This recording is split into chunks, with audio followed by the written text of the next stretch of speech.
At sapagkat ang aking ina ay isang labandera sa isang malaking bahay.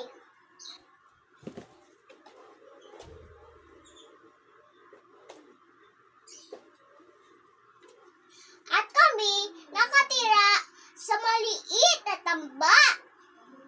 Isang araw, narinig ko na malakas na pagdadalo sa isang malaking bahay.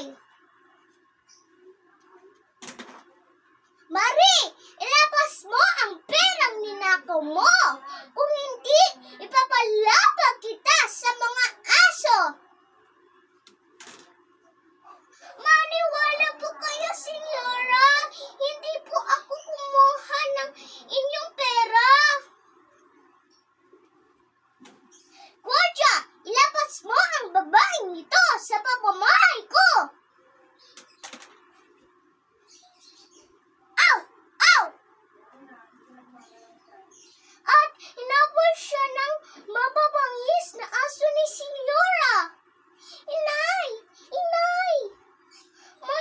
Maawa na po kayo, Senyora. Hindi po ang inay naknakaw inyong pera. Kaya tinala ko ang aking inay sa amin. Yan ka muna, inay. Maghingi muna ako ng gamot sa ating kapitbahay. Tok, tok, tok! Palimos po! Maawa na po kayo sa akin. May sakit ang aking inay. Palimos po! Palimos po! Pagdating ko sa aming bahay, napagod sa panglilimos. Narinig ko ang aking inay sumisigaw at umubo. Anak! Anak! Bakit po, inay? Walang nagbigay kahit isang sentimo. At napansin ko, hindi kumikibo ang aking inay. Inay! Inay!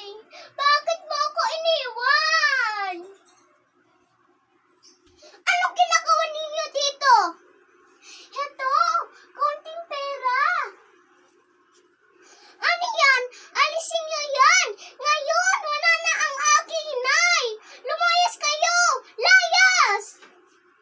Inay! Inay! Ano to, inay? Inay, gising! Inay, gising! Gamot? Maaari ko ba itong inumin?